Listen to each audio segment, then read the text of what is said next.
Olá, Salto para o Futuro está entrando no ar pela TV Escola.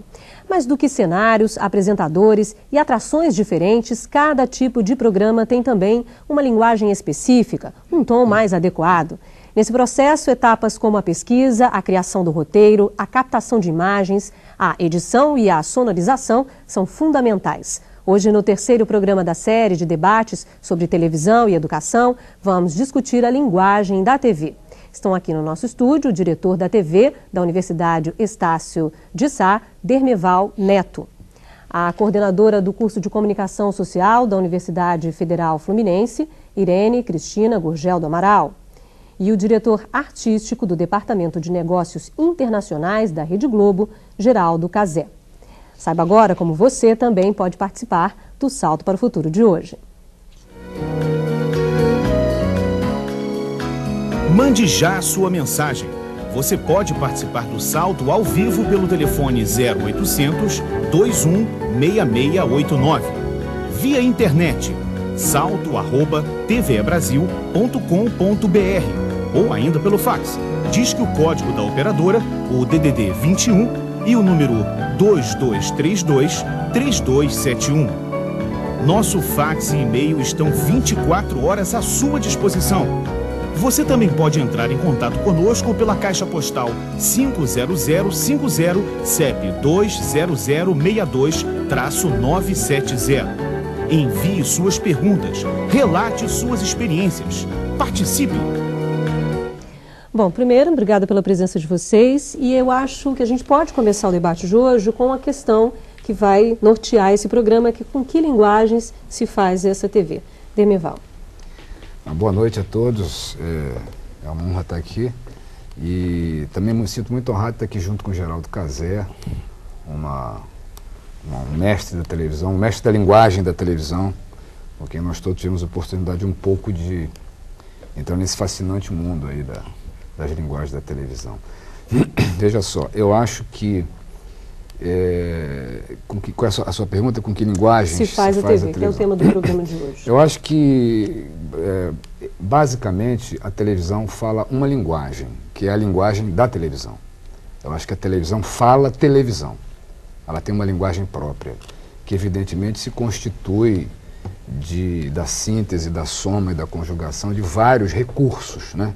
Eu acho que a televisão trabalha com recursos para construir uma linguagem. Eu acho que a TV fala a TV, né? Quer dizer, esses recursos são os mais diversos, né? A câmera, o enquadramento, o movimento da câmera, o som, a luz, a cor, né? As lentes, né? Quer dizer, todos esses recursos técnicos que a televisão dispõe, os recursos artísticos que ela dispõe, fazem com que ela construa uma linguagem. Eu acho que existe a linguagem da televisão, né? Que é uma linguagem que a partir de vários códigos, né? De vários códigos, quase que da construção de uma gramática, né? Ela consegue estabelecer essa comunicação, né? E eu acho que a eficácia dessa comunicação está exatamente na possibilidade do outro lado, o receptor, também dominar esse código. No momento em que esse código passa a ser comum entre quem faz e quem recebe, aí você consegue a eficácia da comunicação. Eu acho que quem usa, a televisão que usa bem a sua linguagem, faz uma boa televisão. A televisão que não usa bem a sua linguagem, não faz uma boa televisão. Então eu gostaria de como primeira colocação, trazer para o singular a sua pergunta. Eu acho que ela fala uma determinada linguagem, que é a linguagem dela.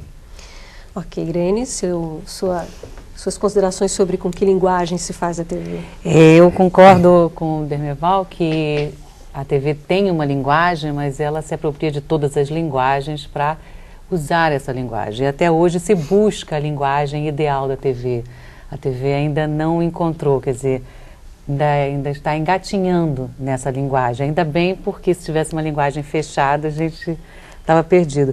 Mas o ideal é você entender essa linguagem que é gestual, que é sonora, que é visual, enfim, que ela tem todos os atrativos de todas as outras linguagens num veículo, mas que hoje ela se depara com uma questão. Ela mostra uma verdade, ela conta histórias de vida, ela traz mercadorias, ela está se discutindo, ela está entre a informação que não deve ser vendida e a mercadoria, né? Ela tem uma rapidez do imediatismo que não deve ser essa primeira impressão, a sensação, e ao mesmo tempo tentar recolocar os fatos como eles aconteceram. Então hoje essa linguagem toda está sendo discutida para um conteúdo que é passado. Quer dizer, é muito interessante ver que hoje a TV está no estágio que todo mundo que discute TV, quem vê TV, em todas as etapas discute a forma em relação ao conteúdo. Quer dizer, vamos de que forma trazer essa linguagem para que esse conteúdo seja visto pelo maior número de pessoas, entendido e da melhor maneira possível. Quer dizer, então a crítica está presente em todos os momentos, claro que para tentar melhorar essa linguagem. Eu acho que isso hoje é uma coisa muito boa que está se discutindo dentro da televisão, que eu acho que até pouco tempo não se discutia. Geraldo, por gentileza. Bom, o que foi falado aqui me lembra que a televisão ainda está aprendendo a falar.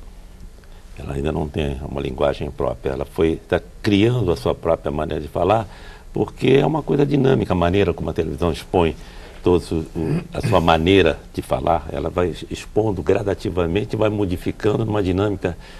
Se você pegar um programa de 50 anos para cá, a maneira como se falava em frente a uma câmera de televisão era completamente diferente de que hoje, como nós estamos aqui falando um com o outro. Nós tínhamos uma posição muito diferenciada, até a parte gestual. Eu, quando recebi esse convite que me honrou muito, eu observei que existiam algumas coisas. Não deve se vestir com a camisa listada, porque vai ter uma reverberação, não deve fazer isso. Uma série de coisas que participam dessa própria linguagem da televisão, que não é verdadeira. Né? Porque isso é a mesma coisa de você não mostrar o microfone que está na sua lapela quando você está fazendo televisão. É você não mostrar que você está num estúdio quando você sabe que é um estúdio de televisão. Então, todos esses elementos que criam para o público essa coisa quase ficcional, de uma linguagem ficcional em relação à expressão do que seja a televisão. Você acha que o público diferencia isso, sabe? Mas é óbvio que diferencia. Que é um estúdio, que estamos num... A deformação é tão grande em relação ao profissional e em relação ao que ele faz, que uma ocasião eu estava fazendo uma gravação no Maracanã, cheio, completamente lotado, e íamos fazer uma cena entre dois atores, evidentemente. Então, simplesmente o assistente de estúdio disse silêncio, pediu silêncio dentro do Maracanã. Porque tinha uma deformação dentro da maneira como ele tinha que expor a linguagem dele para o público, que ele criou uma forma que ele imaginava que não pode mostrar o microfone, não pode mostrar a câmera. Essa linguagem que nós passamos para o público, para a audiência, né? Hoje você, quando está diante de um ecrã de televisão, né? Você percebe, né? Até você chegar à parte de dramaturgia, em que a ficção é tão forte que cria uma espécie de realismo, que é uma outra maneira de falar, uma outra linguagem, porque nós estamos aqui muito pensando, eu pensei aqui que nós estamos conversando muito a respeito da exposição da parte de jornalismo, que é completamente diferenciada. A televisão tem uma linguagem tão diferenciada em todos os seus segmentos, que cada maneira é como uma mãe que, quando você chega diante de um bebê, todo mundo fala tati-bitati. E eu não sei porque até hoje a criança não tem nada a ver com aquela coisa horrorosa, vai bibi babá, não é? E a verdade é que, conforme você vai evoluindo, a dinâmica da televisão é a mesma coisa. Tem um momento em que está se falando para bebê, outro momento nós estamos falando para um adulto, outra maneira de falar com um idoso. Essa quantidade de maneiras de falar estão dentro de uma evolução. Nós estamos aprendendo a falar a cada momento da televisão. Bem, vamos voltar no tempo até agosto de 1973. O apresentador Cid Moreira dá o Boa Noite de estreia do Fantástico, um programa da Rede Globo que fechava o fim de semana com uma mistura de jornalismo, quadros de humor, musicais e teleteatro. Hoje, 3 décadas depois, os apresentadores são outros e as notícias também, mas a fórmula continua a mesma. Terça-feira, 4 horas da tarde, redação do Fantástico. A equipe da revista eletrônica da Rede Globo está reunida para avaliar a edição anterior e preparar o próximo programa. Nestas reuniões, que duram em média 4 horas, a audiência de cada atração, a repercussão das matérias e ideias para novas abordagens são alguns dos temas em pauta. O grande desafio do Fantástico é conseguir saciar essa curiosidade, essa necessidade de informação de um público que normalmente não lê jornal ou revista e atingir a todas as faixas do público. Então é um quebra-cabeça que se renova toda semana. E esse quebra-cabeça é montado com as sugestões de cada repórter, editor e produtor do Fantástico. Eles apresentam para o diretor e para os editores executivos ideias que possam render uma boa matéria. A função de produtor no jornalismo vai desde levantar pautas até tentar viabilizá-las. A gente faz pesquisa, a gente tenta correr atrás dos personagens, que vão ser as pessoas que vão falar na matéria. Enquanto parte da equipe discute as próximas pautas, Zeca Camargo, editor e um dos apresentadores do programa, explica o que diferencia a linguagem das reportagens apresentadas no Fantástico das matérias dos outros telejornais da emissora. A gente já tem uma estrutura de matéria, como a gente fala, né? A matéria, para ser boa no Fantástico, chamar atenção, ela tem que ter, para começar, ela tem que ser uma boa história. Tem que ter belíssimas imagens. O trabalho do repórter cinematográfico é fundamental para a gente. E aí você tem os elementos que fazem essa matéria. As sonoras, são os depoimentos, são os sobe-sons que a gente fala, né? Quando você dá o microfone para o entrevistado falar, e você tem o texto em si, o off, como a gente fala, que costura essa matéria. Há uma preocupação no Fantástico de um acabamento formal muito caprichado, que são 2 horas e meia no ar, então você precisa criar mecanismos de chamar, de despertar de novo a atenção do espectador de tanto em tanto tempo. Este é o cenário do Fantástico. É aqui que Pedro Bial, Glória Maria, Zeca Camargo e Renata Ceribelli se revezam na apresentação do programa. Uma revista eletrônica de 30 anos que repete a mesma fórmula: entretenimento e informação. O cenário é virtual, quer dizer, a gente não tem um cenário físico. A única coisa física é a bancada e aquele outro banquinho. O resto que você vê no cenário do Fantástico é tudo de mentira, tudo criado pelo computador. Microfones e luzes ajustados. Os apresentadores leem o texto para adequar a locução. Começa a gravação das cabeças, que são as participações dos apresentadores antes de cada atração. O fim de semana está terminando. Nada melhor do que se despedir do domingo com muito humor. E isso sempre foi uma marca do Fantástico. Nesse DVD especial Humor, você vai ver que nesses 30 anos, o programa desfilou uma galeria de personagens impagáveis, interpretados por artistas que tinham uma única missão: fazer o seu domingo à noite mais alegre. O que é o Fantástico? É uma mistura radical de humor, entretenimento, informação, denúncia, esporte, música. Tudo que você possa imaginar, existe lugar no Fantástico. O Fantástico está no ar e vai homenagear um artista que deixou sua marca registrada na arte brasileira. Boa noite!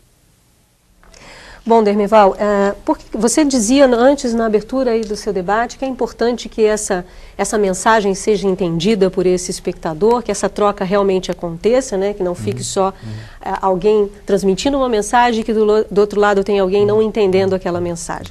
A gente acabou de ver aí os bastidores, um pouco dessa linguagem de um programa como o Fantástico, que está há 30 anos no ar, que tem uma audiência considerável.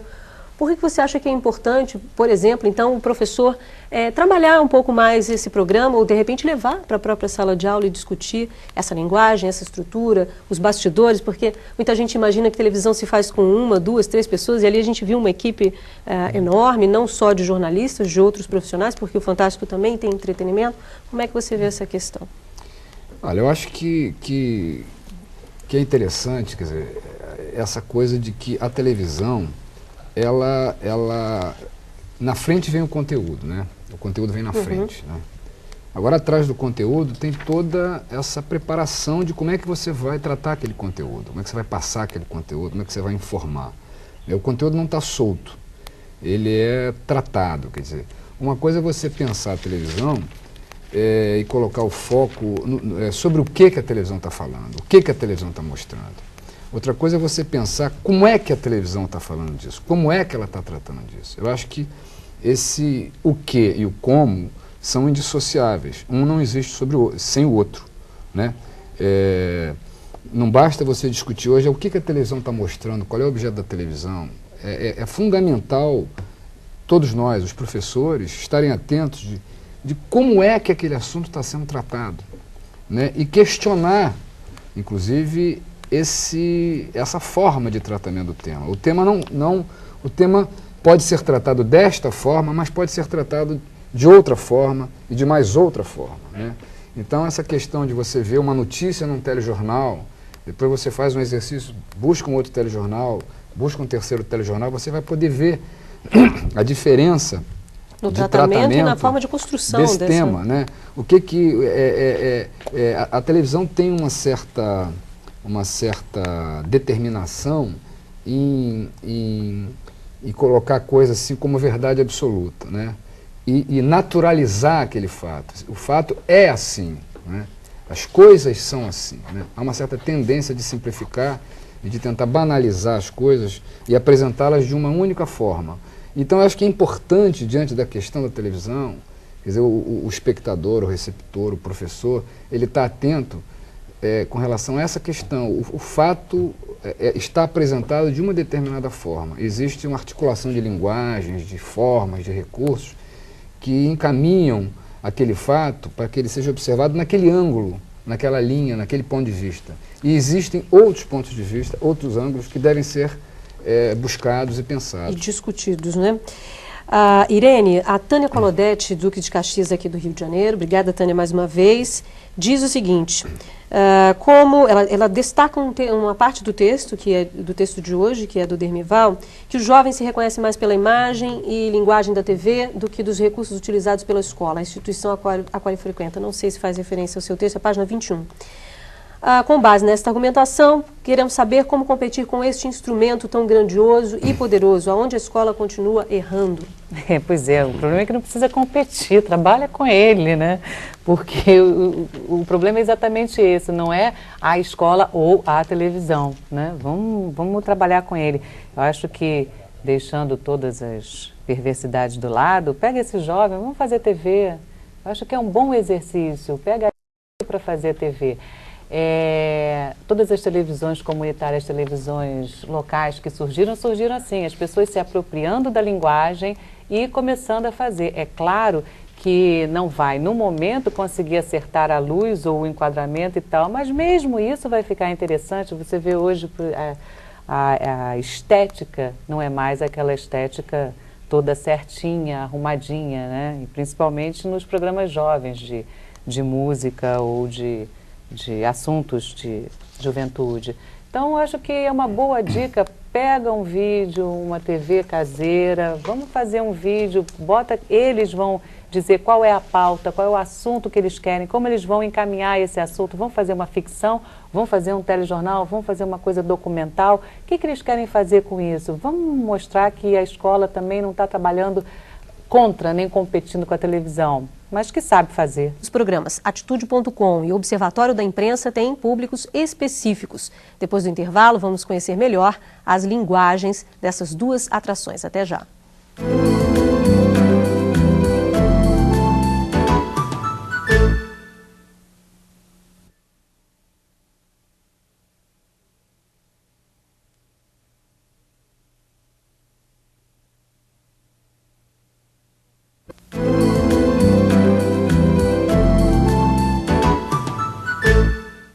Com que linguagem se faz a TV? É o que estamos debatendo no programa de hoje. Eu quero começar esse bloco. Eu sei que você quer comentar o que Irene dizia no bloco anterior, Cazé, mas aí o seu comentário eu tenho certeza que vai em direção às duas perguntas, até porque você comentou no intervalo que gostaria muito de estar no programa de amanhã sobre relação às crianças. Temos duas perguntas aqui que vão nesse sentido. Douglas, do Rio de Janeiro, porque a linguagem da TV pode ser prejudicial às crianças. E eu te pergunto, é prejudicial? E a Eunice da Bahia, por que será que o adolescente, bem como as crianças, sentem-se atraídos pela linguagem televisiva? Eu acho que a televisão realmente é fascinante, é uma coisa mágica, né? Antes de eu responder essa pergunta, eu vou complementar. Fique à vontade. Dizendo o seguinte, que o professor não pode se preocupar exatamente com o poder da televisão. A televisão é um meio muito importante e complementa, porque não existe maneira de ensinar sem um professor. A televisão sozinha não ensina absolutamente nada sem ter o professor. Essa é uma dúvida constante aqui, Cazé. A gente ouve aqui em várias séries do Salto, os professores perguntando como concorrer com esse veículo eletrônico. É uma concorrência? Tem que utilizar esse veículo poderoso que tem, obviamente, mas aí é que vai partir do próprio professor, saber diferenciar esse conteúdo que o Dermeval falou. Se ele também não diferenciar, ele não vai poder realmente captar o peso e os valores que a televisão pode trazer para o ensino complementando. Com a internet, com a informática, complementa o que o professor... Porque o professor é a única pessoa com quem o aluno vai se encontrar, vai interagir. Então, a televisão, mesmo com a televisão interativa, a televisão não é interativa porcaria nenhuma. Ela não tem essa força bastante, que tem um olhar, que tem um sorriso, que tem um gesto de um professor, que traz essa bagagem toda e explica que... Agora, obviamente que o produto da televisão é que vai ser utilizado pelo professor. Ele é poderoso nesse sentido. Se a programação, se o programa infantil, por exemplo, como você me fez... que é a questão aqui. O programa... Obviamente, nós estamos no mundo todo despreparados em relação à criança. Nós achamos que a criança é um consumidor, faz consumir. No entretanto, não cuida bem da criança na televisão. Nós não cuidamos bem da televisão. Procuramos cuidar. Evidentemente, as pessoas têm um grau de responsabilidade, algumas pessoas, alguns produtores, mas nem sempre alcançam esse objetivo. Primeiramente, porque... existe essa maneira de fazer programa para a criança, tem que ser feita por pessoas que saibam ter o diálogo com a criança. Mas você acha que chega a ser prejudicial, como é a pergunta aqui? Chega a ser prejudicial? O que é Em certos momentos, ela é prejudicial. Em certos momentos, ela é prejudicial. Mas todas as pesquisas levam, porque depende muito do núcleo familiar, a essa questão. Muito do núcleo familiar. Uma criança assistindo televisão, se você der uma opção a ela deixa a televisão. Acontece que ninguém dá essa opção. Pela própria modificação e a nossa sociedade não permite isso em determinado momento. A criança fica diante de uma televisão, mas não tem possibilidade dela receber uma opção para modificar. Um garoto que esteja sentado em frente à televisão, assistindo o que seja, aqueles detestáveis programas de desenhos japoneses, e de repente chega um outro menino e diz, vamos jogar bola, ele vai jogar bola. Isso você não tem a dúvida. Então, ela é prejudicial se você realmente pendura essa criança diante da televisão. E, Cazé, hoje, inclusive, a gente está vendo um quadro até piorado, porque hoje as casas têm mais de um aparelho de televisão. Exatamente. E hoje bota a televisão no quarto da criança. Nós mostramos ontem exatamente um aí, exemplo assim. Para não atrapalhar o que eu estou vendo aqui na sala, fica lá e vê...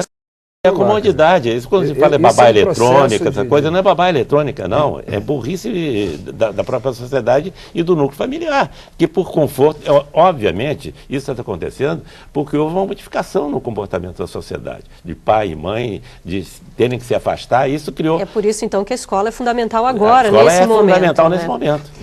Bom, agora vamos conhecer a estrutura e a linguagem de dois programas da Rede Brasil. Um voltado para jovens e outro para jornalistas, estudantes de comunicação e interessados na mídia. Vamos conferir. Atitude.com, programa feito para jovens.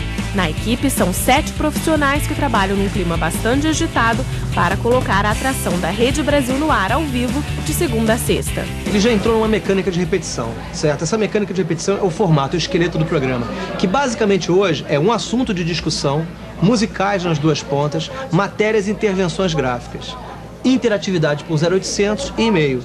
Geralmente são 4 câmeras, uma de mão, 2 em pé e uma no geral. Só que lá dentro já é uma coisa muito já rotineira, como já são 4 anos, a gente meio que já inventou uma mecânica de repetição, assim, que a gente sabe o que tem que fazer, a gente sabe que tem que fazer um programa diferente, mas dentro daqueles moldes que já vêm sendo estipulados ao longo dos anos.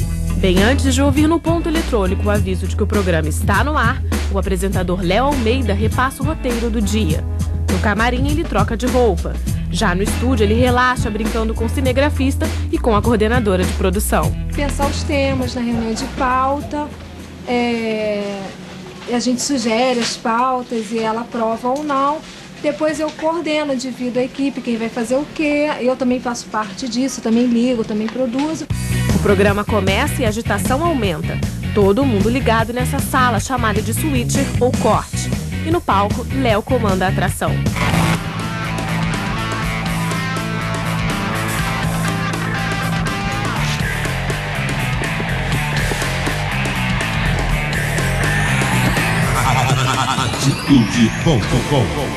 Enquanto aqui a discussão é sobre o universo jovem, bem ao lado, o papo é outro. É nesse cenário que Alberto Diniz e Lúcia Abreu analisam de forma crítica a imprensa brasileira e internacional.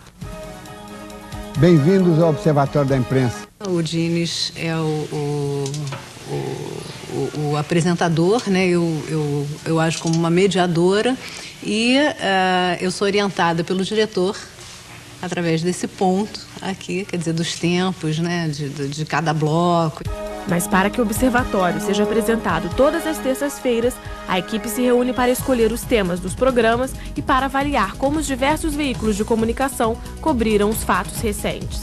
O assunto é escolhido em função da sua capacidade de gerar um debate, um confronto esclarecedor, porque a nossa função é esclarecer, fazer pensar. Na realidade, o programa ele vai se modificando da terça para quarta, da quarta para quinta, da quinta para sexta, e ele só chega a um espelho final, a um formato final, na terça-feira, 2, 3 horas antes do programa ir ao ar. Acompanhando o Observatório da Imprensa pela internet ou pela televisão, você nunca mais vai ler jornal do mesmo jeito.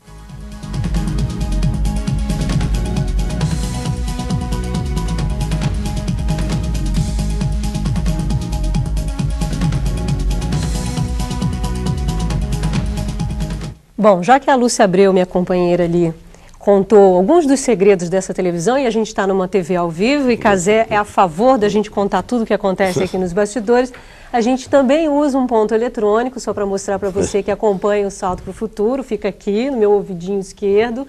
Por aqui, a diretora, que é a Thelma, que fica lá na suíte, como foi mostrado em um vídeo, que é uma sala aqui do lado, diz para mim quem são, você que acompanha o Salto, que é cursista, que liga sempre, o nome de vocês. Muitas vezes eu não entendo, é por isso que eu erro, viu? Não é culpa da Thelma, não. Mas por aqui ela orienta a gente nessa mediação de quem tem que chamar, o professor que está aguardando na linha, então está aqui, tá bom? Bom, aí vamos para uma pergunta que chegou da Juliana Solari, de Itajaí, Santa Catarina, Demerval, que diz o seguinte: como trabalhar a autoestima no jovem que não se encaixa nos padrões de beleza e sucesso que são passados pela mídia. Enquanto vocês passavam o vídeo, vocês discutiam exatamente isso aqui na hora da passagem do vídeo. Como é que você vê isso? Eu acho que é o mesmo processo de você tentar desmascarar, quer dizer, um discurso que se pretende um discurso dominante. Quer dizer, tirar a máscara da televisão é revelar como ela é feita, como diz o Cazé, vamos revelar como ele é feito. Não precisamos fingir, não precisamos mentir. Não precisamos fingir que não tem ninguém aqui me avisando que o Cazé contava uma história ótima no intervalo, que era uma transmissão do Maracanã e alguém dizia silêncio, silêncio. Ele contou no programa. Fingir que está no Maracanã, quer dizer, então da mesma maneira que que até a televisão, de uma certa maneira, ela hoje avançou muito nessa direção de tentar ser mais transparente, mas ainda não é uma transparência como a gente acha que a sociedade exige da televisão e de qualquer outra entidade, instituição. Eu acho que essa questão dos modelos, o modelo de mulher, o modelo de jovem, o modelo de homem, o modelo de carreira, essa coisa do sucesso, essa coisa do consumo, quer dizer, todas essas coisas que estão contidas no discurso da televisão, você tem que tirar a máscara da televisão no sentido da educação do olhar, né? Tem que haver a educação do olhar. Não adianta você ficar olhando para a televisão de uma maneira apenas contemplativa ou apenas se fascinando com aquelas linguagens super interessantes que a televisão articula, mas a educação do olhar passa exatamente por essa posição, essa necessidade de você tirar a máscara da televisão, quer dizer, decifrar suas linguagens, perceber os ângulos, os pontos de vista, as formas que a televisão trata, porque a forma é também conteúdo. Aquilo que a televisão inclui e aquilo que ela exclui é uma coisa que mistura forma e conteúdo. Que os padrões que a televisão oferece têm que ser revistos e questionados na medida em que você assume essa postura crítica diante da televisão. Ou porque ela está dizendo não é necessariamente a verdade, ou pelo menos pode ser verdade para alguns, mas para mim não é. Ou uma versão daquele determinado pode fato. Pode ser algo que diga respeito à cultura de uma cidade, de um lugar, mas não diz respeito à cultura de outro lugar, de outra região. Então essa coisa da televisão impositiva, de homogeneizar e de determinar que tudo tem que ser daquela forma, só poderá ser questionado, discutido... Se essa sociedade souber como é feito, não é isso? Exatamente. Se você consegue perceber que é um grande jogo, que você precisa educar o seu olhar para decifrar essa mágica e encarar de uma forma mais realista, mais reflexiva. Quer dizer, você só vai chegar à reflexão no momento que você ultrapassar a etapa do fascínio. Se você ficar apenas na etapa do fascínio, isso impedirá a etapa da reflexão crítica. O Neirivan do Maranhão diz o seguinte: a TV exerce uma grande influência sobre o público e tem poder de controlar a opinião das pessoas. No Nordeste, por exemplo, só é mostrado na TV como uma região de pobreza e miséria e, na verdade, não é bem assim. Essa impressão mostrada pela TV provoca no nordestino constrangimento, pois na maioria das vezes são vistos como caipiras. Gostaria que os debatedores comentassem isso. Irene. Pois é, mas e tem algum problema ser caipira, né? Eu me lembro do pessoal do norte, da margem do Rio Solimões, que tem uma televisão chamada TV Mocorongo. É deles, eles mesmos fazem. E Mocorongo é chamado todo mundo que mora naquela região. Ah, fulano é Mocorongo, porque mora ali naquela região. Então eles assumiram, não, nós vamos fazer uma TV e uma rádio chamada TV e Rádio Mocorongo, que é melhor, quer dizer, eles assumiram exatamente como são chamados. Tem um programa dos índios que é chamado de Programa de Índio, que é coisa pior do que você dizer, isso para mim foi um programa de índio. Eles assumiram, nós vamos fazer um programa de índio, é um programa feito por eles. Então, eles se mostram, eles se veem, eles dizem como querem tratar dos seus assuntos. Então, isso é muito bom. Você levanta, inclusive, a autoestima que você estava falando na pergunta anterior, porque se dizer para um jovem, peraí, vamos criticar primeiro, vamos aprender a ter um outro olhar, não vai aumentar a autoestima dele imediata, que é o que ele quer, porque o jovem quer para ontem, né? Então, eu acho que assumir isso e fazer é muito melhor. Quer dizer, os programas nordestinos, está errado, a TV tem que regionalizar, tem que fazer, não adianta ficar mostrando como o diferente, olha aqui o macaquinho na jaula, não é isso. É você realmente colocar o telespectador não mais como mercadoria, mas como uma pessoa que tem o que dizer, tem o que mostrar e tem suas peculiaridades. Ok, hora do intervalo e na volta vamos debater um pouco mais sobre a linguagem televisiva. Não sai daí, salto para o futuro, volta já.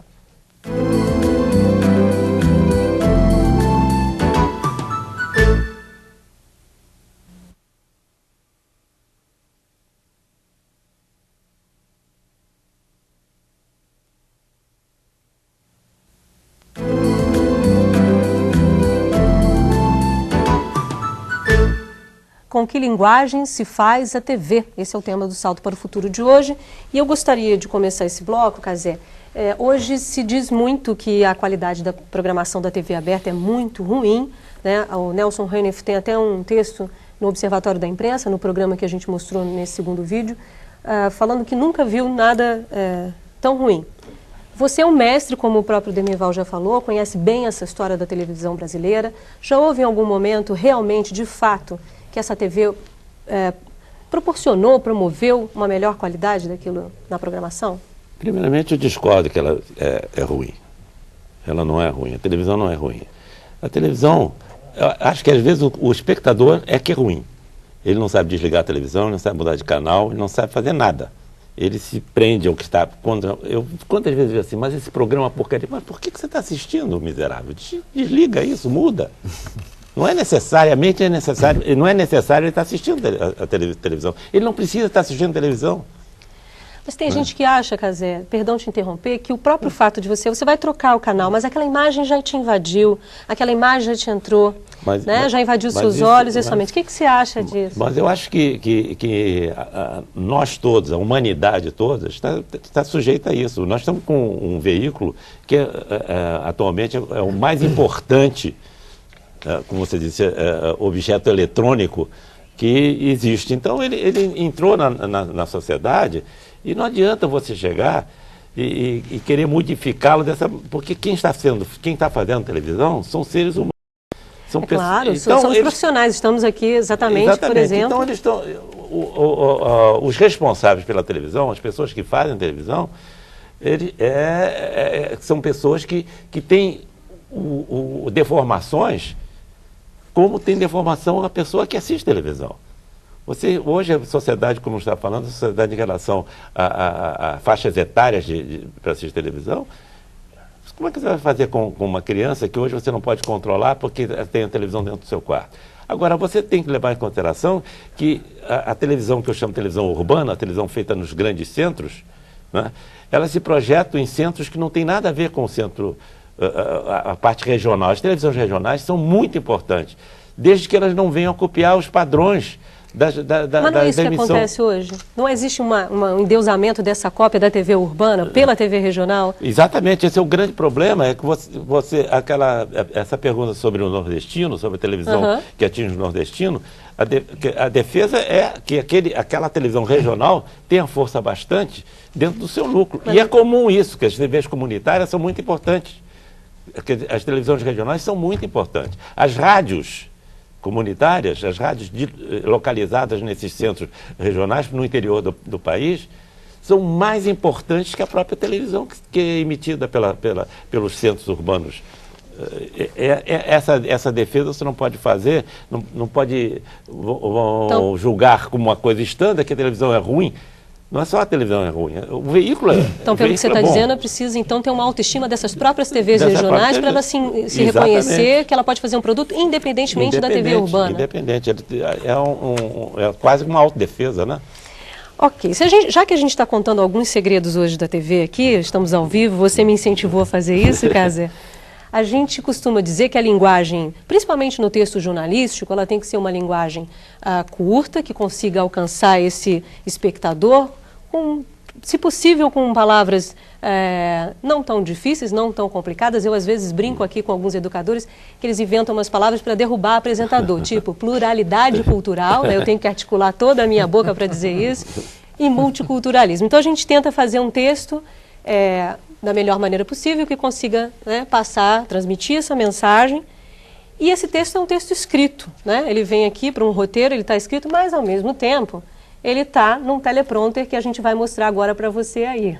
Então, às vezes o apresentador fica com cara de inteligente, de que sabe tudo, né, Kazé? Mas esse texto é mostrado como os nossos colegas aí de trabalho estão mostrando ali. Esse texto é lido por um apresentador, no caso aqui a gente está mostrando o nosso texto, né? O texto que eu geralmente leio, hoje eu não vou ler esse texto, já que eu contei o pulo do gato, e agora a gente vai ver 3 depoimentos de outros profissionais falando sobre linguagem televisiva. Vamos lá. A roupagem, a linguagem que é usada numa determinada notícia é mais determinante, às vezes, do que o próprio conteúdo daquela notícia. Eu acho que as pessoas aprenderam, você falou uma coisa legal, as pessoas aprenderam a falar para a televisão, até meio editarem as próprias vozes, a forma como fala. Já sabe que uma frase curta, bem dita com mais ênfase, vai ter mais chance de sair. O Fantástico é um programa bastante específico nessa linguagem, justamente, né? Porque você tem um jeito de contar histórias que é mais solto, você tem mais tempo, né? Num jornal normal, só para dar uma ideia, você tem uma matéria de 1 minuto e meio, às vezes uma grande matéria tem 2 minutos e pouco. No Fantástico você tem esse elemento fundamental para contar uma reportagem na televisão, que é tempo. Então você pode ter matérias de 5, 6 minutos. Dermeval, fiquei com o depoimento do Chico, não sei se a gente conseguiu ouvir tudo aqui, que as pessoas aprenderam a falar para a TV. Você acha isso? Quando alguém vai dar uma entrevista para a televisão, ele já aprendeu que tem que usar frases curtas para poder ser aquela sonora, aquele depoimento ser utilizado. Você diz o que? O público que é entrevistado, não profissional de TV? Não profissional. Não, a câmera ela tem um poder sobre as pessoas impressionante. Ela tira as pessoas do natural, né? As pessoas começam a vestir um personagem, né? O personagem possível, aquilo que ela gostaria de ser, ou aquilo se comportar da maneira que ela acha que gostariam de vê-la, né? Existe, inclusive, eu me lembro de um programa, a televisão brasileira fez vários programas muito interessantes, criativos, de uma década para cá, e eu me lembro de um programa que era feito pelo aquele Marcelo Tass, que é aquele jornalista que paulista. hoje está no vitrine da TV Cultura. Aquele jornalista paulista, que eu achava aquilo muito engraçado. Eu me lembro que ele estava cobrindo uma Copa do Mundo. Então ele... Atrás dele tinha uma série de torcedores brasileiros. Não sei se no México, na Espanha. Tinha, no fundo do quadro, né? Tava aquele grupo de torcedores e ele virou para a câmera e falou assim: preste atenção quando eu chegar lá com a câmera, como é que eles vão mudar o comportamento dele. Presta atenção. Aí ele virou a câmera, se encaminhou até aquele grupo de torcedores que estava ali descontraído, conversando e tal. Aí ele chegou, aí rapaziada, aí os caras mudaram, Brasil, Brasil. Quer dizer, eles tinham que imediatamente se transmutar, né, para se converter naquela imagem que é a imagem esperada de um torcedor brasileiro na Copa do Mundo. Quer dizer, é um exemplo, quer dizer, as pessoas quando vão ser entrevistadas, ou elas melhoram muito o rendimento, ou melhoram. Porque às vezes você está conversando com uma pessoa e preparando uma matéria, né, Irene? Você que é repórter. Tem gente que já travou aqui, eu tenho que dizer isso. a pessoa rende, fala tudo e tal, e na hora que você liga a câmera para gravar, ela não diz aquilo direito, porque quer dizer de outra forma. Mas então, eu já vi o contrário. Há uma barreira. Eu já vi o contrário. Eu já vi pessoas que não extremamente mal-humoradas fora da câmera, você ligou a câmera e ela era extremamente sorridente. Eu já vi o contrário. Aliás, os humoristas, em geral, são muito bem-humorados. O normal é realmente cada um... Não, o ser humano é assim, a persona é muito importante. E diante da câmera, a persona fica super importante. Ele tem que ser uma pessoa inteligente, né? Eu falo tanta besteira em televisão porque eu vou falando o que eu estou sentindo. Mas eu acho que a questão central aí é que as pessoas diferenciam o mundo delas e o mundo da televisão. Exatamente. Eu tenho que sair do meu mundo porque aquele mundo lá é outro mundo. Tem determinadas regras. E eu tenho que ser reconhecido de uma outra forma. Mas essa barreira. Só para terminar essa questão da pergunta, eu acho que eu vi de uma outra forma. Antigamente as pessoas eram editadas e isso deixava as pessoas bastante chateadas. Quer dizer, elas diziam uma frase muito longa na TV, você pegava o início da frase, o final, cortava o meio, juntava. Mas ainda acontece e mudava isso muito. hoje. Não, você disse, a pessoa aprendeu. Aprendeu que era editada. A pessoa aprendeu por necessidade, porque não aguentava mais ser editada e ser colocado que ela não disse. Quer dizer, então, não foi um aprendizado necessário. O videotape acabou com determinados medos. Né? Agora, Irene, tem uma pergunta para você. Que é resultado do olhar crítico, você examinar e perceber o que os caras fazem com você lá. Então, vamos tentar ter uma estratégia. Vou falar rapidinho para não deixar editar. Deixa eu só interromper vocês um minutinho. Irene, veio uma pergunta direcionada para você. E diz o seguinte, a Rosângela de Paraíba do Sul. Rosângela, você estava sumida, que bom que você voltou para o salto, viu? Há um tempo. Não sei se é porque a Irene está aqui que você mandou pergunta, viu? Manda um abraço para a Irene Cristina, diz que adoro vê-la em outro papel e pergunto como ela, Irene, se sente nesse outro papel. Porque Irene já foi apresentadora durante um bom tempo daqui do Salto. Já conversamos algumas vezes, né? Bom, obrigada então pela lembrança. Bom, papel, cada dia a gente está num papel diferente. Na realidade, eu faço televisão, quer dizer, ou eu estou fazendo, né, como repórter, ou eu estou dando aula de televisão para os meus alunos, ou a gente vai trabalhar no que é possível na hora, né? Projetos a gente tem, são outros. O meu projeto, por exemplo, é discutir essa televisão, descobrir essa linguagem, ver o que está errado, como é que a gente vai mudar, que nova televisão a gente pode fazer, né? E tudo isso, mas enfim, é por aí. Voltando um pouquinho que vocês estavam discutindo, eu queria passar um pouco para o Cazé. O Antônio José do Maranhão, Cazé, pergunta por que a TV brasileira influencia tanto as pessoas a mudarem sua forma de agir, como deu o exemplo aqui, Dermeval. Bom, eu acho que na televisão, não todas as pessoas procuram, através da sua posição, modificar as outras pessoas, não influenciar as outras pessoas. Né? Eu estava vendo uma entrevista do Woody Allen no outro dia, e ele estava falando que ninguém percebeu que a pessoa que ele mais copia é o Bob Hope, porque ele acha o Bob Hope o maior cômico do mundo. Coisas que o público em geral não acha o Bob Hope. E acha o Woody Allen muito. E ele disse que copia piadas do Bob. Posição gestual do Bob Hope. Porque eu acho que essa questão da força que você tem em relação a influenciar pessoas, influenciar... eu acho que a televisão tem... ela não muda o padrão, mas ela modifica algumas alguns segmentos. A entrada, por exemplo, da novela brasileira em Portugal modificou, mas consideravelmente, a maneira do português falar. Né? Para bem ou para mal, isso aí não vai se discutir se é para bem. Obviamente, a maneira de se vestir. Quando a Jade estava dançando na novela O Clone, né? Quanto se vendeu quanta bijuteria foi vendida. Os cursos aumentaram, os cursos. Porque a maneira... mas isso é uma coisa cíclica, é uma coisa que não é tão importante. Eu acho muito desgastante para um profissional de televisão é saber que o que ele está fazendo está influenciando mal um determinado núcleo. Isso sim, isso você se sente responsável pela modificação de determinada maneira de ser, que em geral pessoas que estão fora dos centros urbanos. Eu sou muito um nordestino que estava reclamando, não é que se o nordestino se for modificado, eu prefiro que ele ache ruim até, do que ele ser modificado e passar a ser um garoto de condomínio de Ipanema, entende? É muito melhor que ele continue a ser, que ele tenha a sua autoestima e considere que eu sou nordestino, e daí? Que ele não modifique o seu modo de ser, seu modo de ser. A televisão mostre o que quiser, mas que... Não digo exatamente até o que eu faria. Um pouquinho sobre essa questão da autoestima, só para fechar, não quero me alongar, que essa questão da autoestima passa muito, eu quero insistir que passa muito pelo olhar crítico, porque você vai se valorizar na medida em que você percebe que alguém está te desvalorizando. Exato. Quer dizer, você vai se valorizar na medida que você percebe que a televisão está tratando você de uma maneira desrespeitosa. Quer dizer, a televisão elege padrões de beleza, de comportamento, como essa coisa que o Cazé falou, o condomínio da Zona Sul do Rio de Janeiro. E o que não cabe dentro dessa forma, a televisão discrimina, ela trata com preconceito, ela trata como exótico, como pitoresco, como, enfim, cria várias categorias que estigmatizam, então vira um estigma. Se você não é capaz de romper com esse estigma, você não vai valorizar o seu pedaço. Por que você acha que ela faz isso? Essa é a grande questão. Como disse o Cazé antes... Porque ela, para ter grande audiência, ela tem que homogeneizar o máximo. Os próprios profissionais que estão lá dentro são pessoas como nós, que vivem dentro dessa sociedade. O que acontece? Esses profissionais não revêem suas práticas, não pensam, não discutem nessa sociedade também, não se sentem dentro dessa sociedade? O processo de fazer televisão, ninguém melhor que Geraldo Cazé para falar disso, é um processo industrial muito complicado. Quer dizer, você tem muito pouco tempo dentro de uma televisão para pensar criticamente o seu trabalho.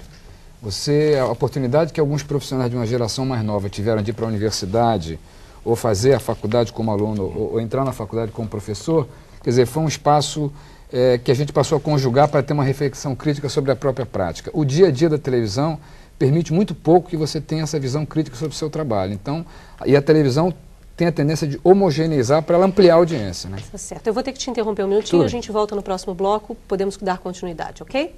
Com que linguagem se faz a TV? Esse é o assunto do Salto para o Futuro de hoje. No próximo bloco, os nossos convidados discutem os principais pontos do debate. Até já.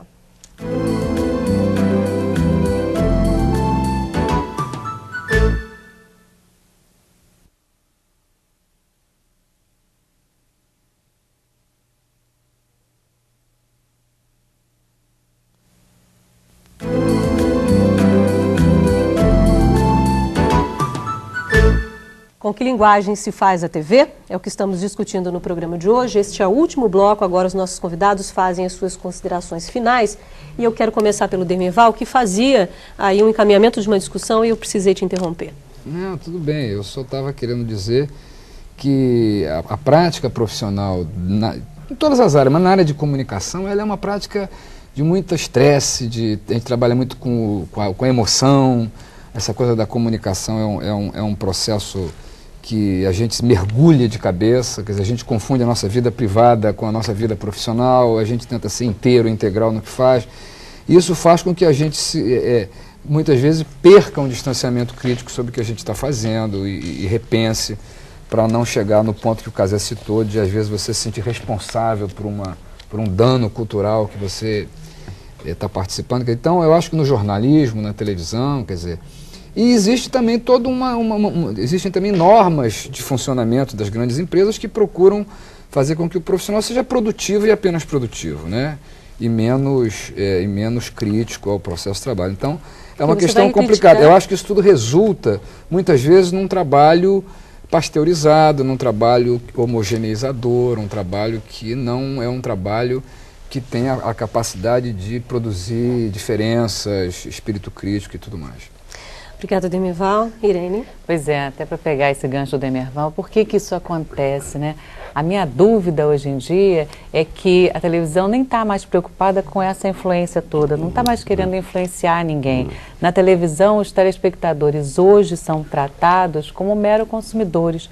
Então, em vez de você vender, eu tenho este produto, que é um programa desse tipo, etc. e tal, não, eu tenho 50 mil telespectadores das classes tal e tal, em tais regiões do país, e é assim que você vende o seu produto. Então, essa é a preocupação, quer dizer, de telespectadores que deveríamos ser interativos, deveríamos estar discutindo, tendo um controle social da televisão, até criando um código de ética, o que deve ou não ser tratado e como a gente está nivelado a uma mercadoria, e esse é o grande perigo do momento.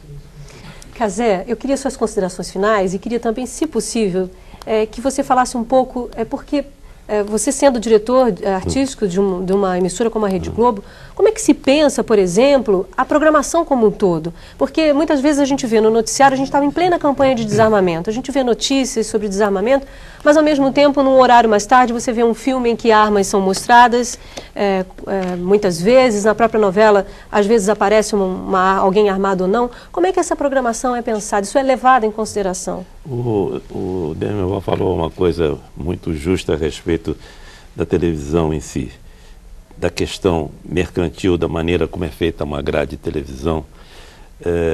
Basta dizer, preencher 24 horas de televisão com vários produtos, você não consegue. Eu só posso dizer o seguinte: você, quando vai ao teatro, o que é que você faz? Você vai, procura a peça que você vai assistir, procura saber a crítica, você não vai gratuitamente, né? E tem uma vantagem, você sai no meio, se você não gostar, ou vai e vai embora, não é isso? Cinema você faz a mesma coisa, você vai saber ver os críticos todos, com as colunas, o bota estrelinha, o bota 3, aí você escolhe, bom, você vai e sai no meio, se você não gostou. Televisão, você pode desligar, não sai no meio, desliga, ou muda. No cinema você não pode mudar, você não vai sair de um cinema para entrar no outro cinema para continuar a assistir outro filme, exato? Televisão você ainda pode fazer isso. Mas tem gente que é fiel a uma emissora, cara. Pois é, então o fato de uma televisão como a TV Globo, tem uma potência e tem um grau de produção talvez o maior atualmente no mundo, tem o centro de produção é extraordinário, ela produz uma quantidade de programas muito grande.